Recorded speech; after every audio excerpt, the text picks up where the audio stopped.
You ever have one of those moments when someone says something so sharp, so offhand, that it slices through years of love, effort, and patience like a hot knife through warm butter?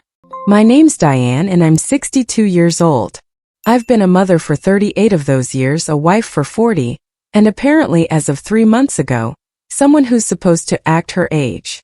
That last bit came courtesy of my son, Jordan, my only child, the boy I raised mostly on my own after his father died when he was 12. And yet here I am wiping invisible dust off my countertop, replaying his words over and over, like some cruel song I didn't ask to hear. It happened on a Wednesday. I remember because I just gotten back from my dance class. Yes, you heard that right, dance class. Latin fusion to be specific. I go twice a week, shake what the good Lord gave me, and laugh with the other women, most of whom are younger than me but no more alive. Something that makes me feel free, reclaimed, whole. After years of caregiving, widowhood, and sacrifices, those 2 hours are mine.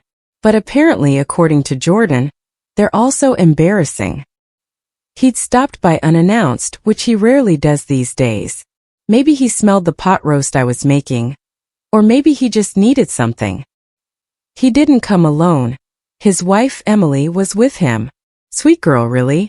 Quiet, observant, the kind of person who watches the world and says little, but you know she's always listening. I liked her from the moment we met, even if I could tell there were things she kept tucked away. So there we were in my kitchen. The house smelled like rosemary and garlic. I'd pulled out some old photo albums from the hall closet, thinking we might flip through them, something light, nostalgic. I even found the one of Jordan in his Halloween pirate costume, missing 3 front teeth and holding his little plastic sword like he was conquering the world.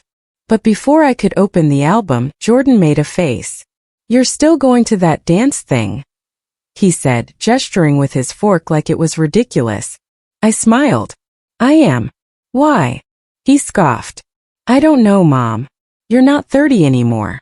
Maybe it's time to start acting your age." The room went quiet. Emily shifted in her seat. Her eyes flicked between us like she wanted to say something but didn't dare. And me? I just stood there, fork in hand, smile frozen, heart breaking a little in a way I didn't expect. I didn't say much that evening. Just nodded, served the pot roast, and made polite conversation. But something inside me cracked open. Not in anger, not in sadness, but in this strange, chilling clarity. Because what Jordan didn't know, and what I'd never told him, was that I hadn't always been this tame, this motherly version of myself. There were chapters of my life I had tucked away like old love letters, messy, thrilling, sometimes painful chapters that made me who I am. And suddenly I wanted someone to know. Not Jordan, no.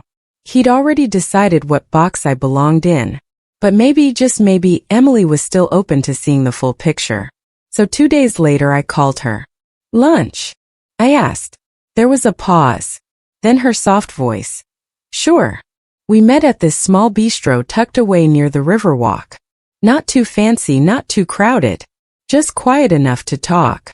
She wore a soft blue blouse and jeans, hair pulled back. She looked tired. Not in the way that sleep could fix, but in the way women get when they're carrying things no one else sees. We ordered, chatted about nothing. Then, as the waitress refilled our water glasses, I reached into my purse and pulled out an envelope. Inside were photographs, letters, and yes, receipts. Literal and metaphorical. Proof of who I had been. Who I still was underneath the layers of motherhood and grief and polite dinners. Emily raised an eyebrow. "What's all this?" "Receipts," I said, smiling gently. "Of the woman I was before the world decided I should shrink." She blinked. Hesitated, then slowly pulled out the first photo. It was me at 24, standing on the hood of a vintage red Camaro in denim shorts and a crop top, laughing into the wind. A road trip with my best friend Marie. Back when we thought love would last forever and gas would always be cheap. Emily smiled. "That's you." I nodded. "That's me. That's before I became just Mom." We sifted through more. A postcard from Paris signed by a man named Luke. A summer fling, one of those beautiful, aching memories that still makes you smile 40 years later. Ticket stubs from concerts. Receipts from a bar tab in New Orleans the night I danced barefoot on Bourbon Street. Letters, handwritten, tear-stained, from people I'd loved and loved again. But the last receipt, that one was different. It was a hospital bill. $14,732. Marked paid in full. Emily looked at me confused. That, I said quietly, was from the year Jordan's father got sick. Stage 4 pancreatic cancer. Insurance covered most of it but not all. I sold my car, cashed in my 401k, and danced at nightclubs literally for tips to cover the rest. He never knew. Jordan was 12. I just told him I started working weekends to save for college. Emily stared at me, her eyes glossy now. Why are you showing me all this? And here's where the twist comes in. The thing I didn't expect to say, the thing that came out from somewhere deeper than I even realized. Because Emily, I said leaning in, someday when he tries to shrink you down into a version he's comfortable with, when he forgets all the battles you've fought quietly, the dreams you've buried, the nights you've cried in the shower so no one would hear, I want you to remember, you were whole before he met you. And you'll be whole if he ever forgets that. Silence. Tears rolled down her cheek, and she didn't even try to wipe them away. That lunch changed everything. Not immediately, not in some movie like aha moment, but piece by piece like healing does. What came after is a story too. One with more twists, more heartbreak, and more love than I thought possible. But I'll tell you this. The next time Jordan came over and started another sentence with, "You should probably," Emily cut him off. "She doesn't need to should anything," she said. "She's already done more than you'll ever understand." And he looked at her stunned. Like maybe for the first time, he saw her not as his wife, but as a woman with fire in her bones. The kind of fire he got from me. We're picking up right after that powerful lunch with Emily. And now the emotional stakes rise, the secrets deepen, and the twist you didn't see coming begins to unfold. The moment Emily stood up for me in my own kitchen, something subtle yet seismic shifted in the air. Like the axis of our little family had tilted. Jordan looked at her like she had grown another head. He blinked, jaw slightly open, fork midair. "What's that supposed to mean?" he asked, trying to sound casual, but his voice had a defensive edge to it. He always hated being challenged, especially by people he thought should stay in their lane. Emily didn't back down. "It means maybe it's time you stop telling people how to live when you have no idea what they've lived through." I busied myself rinsing plates, pretending not to listen, but oh, I heard every word. And I'll admit, I felt something rise in me.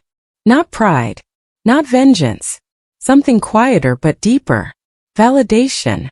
Later that night, as I stood by the window sipping tea, I saw Emily sitting in their car, parked under the streetlight for a long time.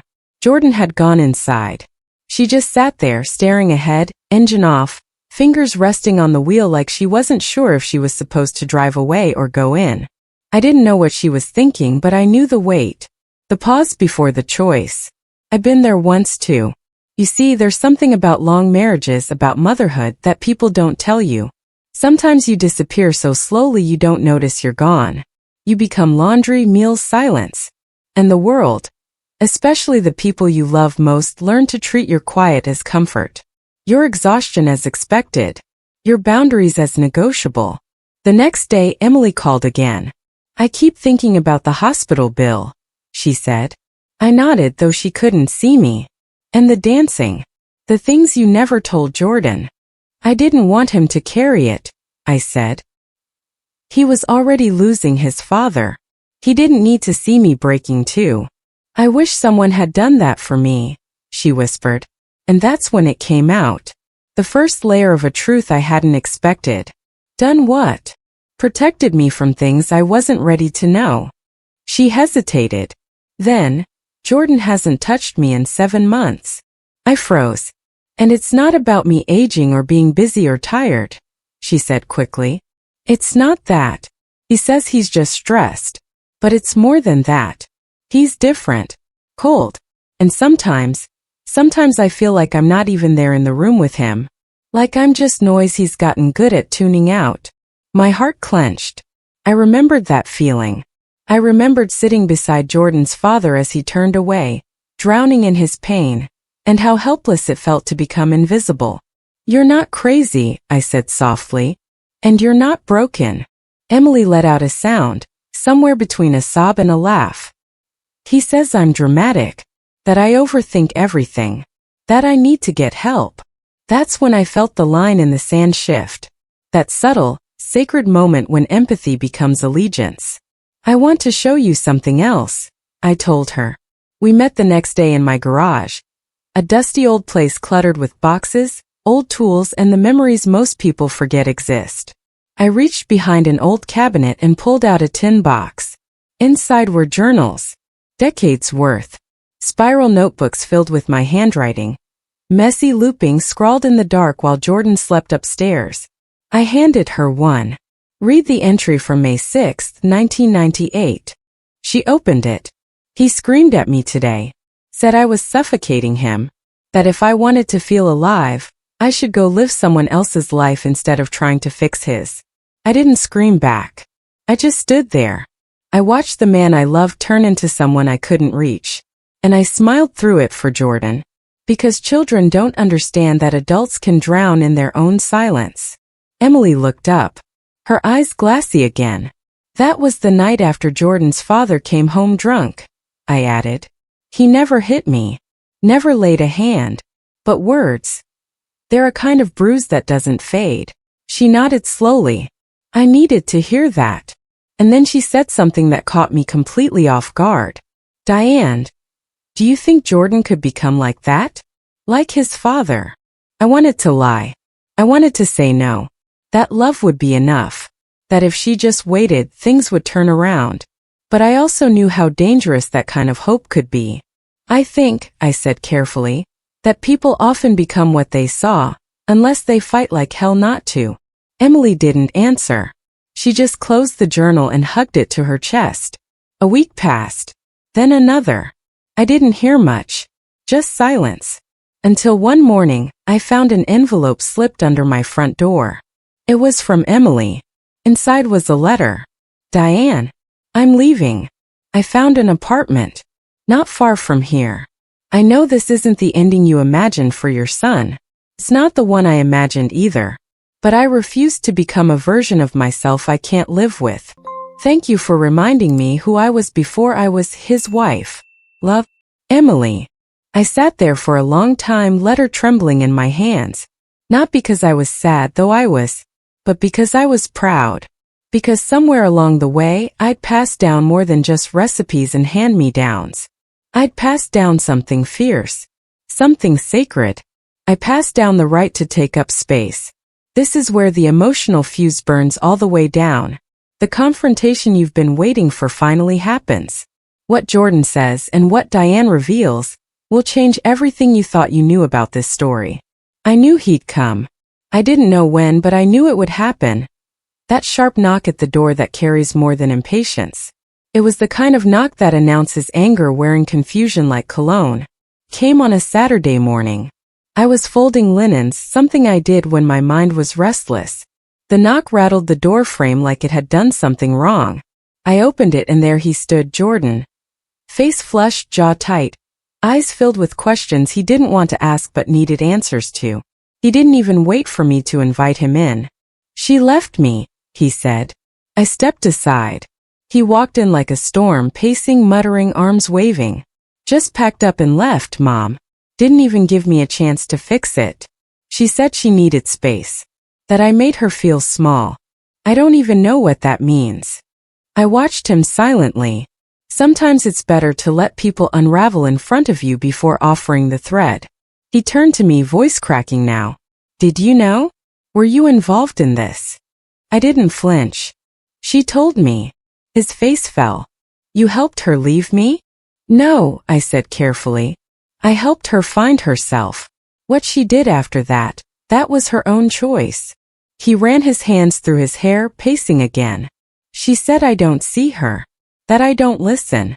That I treat her like she's some housemate. Like she doesn't matter." He looked at me then.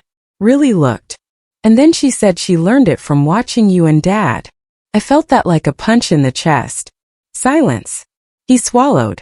Is it true? Was he like that? I took a deep breath. My hands trembled slightly, so I folded them together. You were a child, Jordan, I said. You saw the version of us that we let you see. And we did that to protect you, because children need stability, not truth. His voice softened, but not with kindness, with fear. So what was the truth? I looked him in the eye. Your father was a man who loved deeply, but didn't know how to carry his own pain. He lost his job when you were 8 and never recovered from it. He grew bitter, cold. He resented how I kept us afloat, how I smiled through it, how I danced when he wanted to scream. Jordan's eyes were glassy now. I didn't know. You weren't supposed to, I said gently. You were supposed to go to school and ride your bike and fall in love with comic books. I carried the weight for both of us. He sat down, suddenly smaller. Why didn't you ever tell me? Because I didn't want you to grow up thinking love is pain. I wanted to give you a better model. But I ended up repeating it anyway, he whispered. And there it was. The moment. The collapse. The unraveling. I never hit her, he said quickly, defensively. I never cheated. I never. No one said you did, I said, interrupting softly. But Jordan, people don't leave only because of violence or betrayal. They leave because of silence, neglect, dismissal.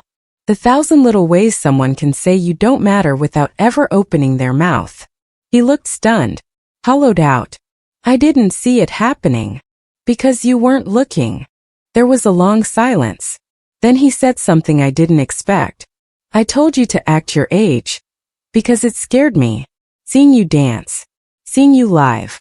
It made me realize how small I've made my world. How I stopped chasing joy. I sat beside him. You told me to act my age, I said. But I am. This is what aging should look like. Not disappearing, not shrinking, but expanding into the person I was too busy to become when life was about everyone else. He looked down. And then I said it, the thing I hadn't dared to say for years. You used to laugh like your father. Loud from the belly. But over the years I've watched that laugh go quiet. And that scared me more than anything. He blinked back tears. I think I need help, he whispered. I nodded. Then get it. Not for Emily. Not for me. For you. Because if you don't heal the wounds you didn't ask for, you'll pass them on. He nodded slowly, like he was hearing the words and trying them on like an unfamiliar coat. And then, for the first time in years, he reached for my hand. I'm sorry, he said. So was I. Not for what I'd done, but for how long I'd stayed silent. How long I let the legacy of emotional drought pass unchallenged. That night, Jordan left quietly. No anger. Just exhaustion. But 2 days later I got a text. Jordan. Started therapy today. Not sure what I'm doing. But I want to figure it out. Then 10 minutes later. Jordan. I'm sorry for who I've been. And thank you for being the mother I never really saw until now. The twist? You think that's where the story ends, growth, redemption, maybe a second chance. But the real twist is still coming. Because what Emily does next will flip the entire narrative on its head. It had been about 3 weeks since Jordan started therapy. Since Emily moved out. Since I found myself waking up each morning unsure whether I should feel relief, guilt, or something in between. Then one morning I heard a knock, soft, hesitant. Not like Jordan's stormy pounding. No, this was careful, thoughtful. I opened the door and there she was. Emily standing on my porch holding a plain white envelope and a bag of croissants from the bakery down the street. Breakfast, she said, smiling faintly. We sat at the kitchen table. I poured us coffee while she tore her croissant in slow, nervous bites. Her fingers shook. She barely looked me in the eye. I owe you the truth, she said after a while. I paused, spoon suspended mid-stir. She reached for the envelope and placed it gently on the table between us, like it might break. I didn't leave because I was broken, she said. I left because I was about to break someone else. I stared at her. She took a deep breath. There's something I never told Jordan. Something I never told anyone. She opened the envelope and pulled out a sonogram photo. My heart stopped. The image was clear, grainy, yes, but unmistakable. A baby. Maybe 8 weeks along. "I'm pregnant," she said. A rush of questions surged through me. But I stayed quiet. Waited. She looked away. I found out a month before I left. First I thought, maybe this would change things. Maybe it would wake something up in him. But the more I imagined bringing a child into that house, that silence, the more it felt like dragging a new soul into a cage. I reached for her hand. She let me hold it. "I never wanted to be the woman who left with a baby inside her," she said, voice cracking. "But I also never wanted to be the woman who stayed out of fear." And then she said the thing that shattered me in a way I didn't expect. "Diane, I've watched you. The way you carry pain and beauty like they belong in the same breath. The way you made it out of that version of yourself they tried to bury. And I thought, maybe if I leave now my child won't have to unlearn everything I've spent my adult life surviving." Tears welled in my eyes. "Does Jordan know?" I asked. She shook her head. "Not yet. And when I tell him, I don't know how he'll respond. That's what scares me most. I don't want pity. I don't want a forced marriage. I want him to want us. Or nothing at all." I leaned in. "Do you want me to be there when you tell him?" She hesitated, then nodded, slow and uncertain. "I might." She stayed for hours. We talked, cried, laughed, even danced a little to an old record in my living room. And for a moment the world felt light again. Like the women we used to be were dancing with the women we'd become. 2 days later she told him. Jordan showed up on my porch that night, pale and shaking. No storm this time. Just rain, falling soft around him, soaking his jacket, his hair, like the universe had decided to grieve with him. "I'm going to be a father," he said. I nodded. "I know." He looked so young then. Like the boy I used to wrap in towels after swimming lessons, cheeks flushed, hair dripping. "I don't know if I can do this right," he said. "You can," I said. "But only if you stop trying to be your father. And stop expecting Emily to be me." He looked up, startled. I smiled gently. "I let your father set the tone for too long. I don't regret protecting you, but I regret disappearing. I won't let her do the same." He nodded. "She says she doesn't want anything from me unless I show up with a full heart." "And can you?" I asked. He was quiet for a long time. Then, "I want to try. I want to earn her trust again. Not just for the baby. For me." And that's when I handed him the journal. Not mine, his father's. Yes, I had one. I'd found it years after he died. Buried in a locked box in the attic, written in uneven scrawls and half-finished thoughts. I never showed it to Jordan before. But now, maybe it was time. "Read it," I said. "Know the man you think you remember. See his struggle. See your reflection in it. And then break the chain. What happens next isn't wrapped in a bow." Emily didn't take him back right away. She moved into a small apartment with soft light and big windows. She started writing again, essays, poems, even a column for a small online magazine called The Quiet Fire. Her words were raw and fierce and honest. I saved every one. Jordan went to therapy every week. Some weeks twice. He learned to listen. To cry. To apologize without condition. He and Emily started going on walks. Not as a couple. Just as two people trying to learn each other all over again. Slowly. Without promises. Just presence. And me? I kept dancing. One night a girl from class, barely 25, turned to me and said, "I hope I'm like you when I'm older." And I smiled. Not the polite kind. The real kind. The kind that says, "You will be. If you let yourself live first." This is where it all comes together. Where healing meets legacy. Where Diane learns a truth she never expected. And a new generation enters the world with a name that turns the past inside out. The birth came on a quiet Wednesday morning, just after sunrise. I was sipping tea at my window, the same place I always sat, when the phone rang. Emily's voice on the other end was calm, but tight with something deeper. "I think it's time," she said, breathless. "Can you come?" I didn't hesitate. I grabbed my coat, my keys, and the small knitted blanket I'd kept in my closet for years, soft, faded yellow. The one I made the year after Jordan was born. I never thought I'd get to use it again. The hospital room was dimly lit, peaceful somehow, like it was holding its breath in honor of the moment. Jordan was already there. To his credit, he didn't fidget or panic. He held Emily's hand like it was the most sacred thing on earth. The labor was long, messy, beautiful. And when the baby finally arrived, everything else, the pain, the years, the silence between them, seemed to melt. The nurse held up the child and said, "It's a girl." Emily cried. Jordan cried. And I stood at the edge of the room, heart full, hands shaking, remembering the moment I held him for the first time, not knowing the weight of what he'd carry. Later, after everything had calmed and the baby slept curled against her mother's chest, Jordan sat beside me in the waiting room. "We picked a name," he said softly. I turned to him. "Oh." He nodded. "We talked about it while Emily was in labor. About legacy. About truth. And we wanted her to be born into something healed, not haunted." I blinked. "So what is it?" He looked me right in the eyes. "Marie-Lucille." My breath caught. "After your best friend," he said. "And that French guy you never told anyone about." I let out a soft laugh, covering my mouth. "You remembered?" "I read everything," he said. "The journals. The letters. The photos. I wanted to know you. The real you. Not just Mom." Tears slipped down my cheek.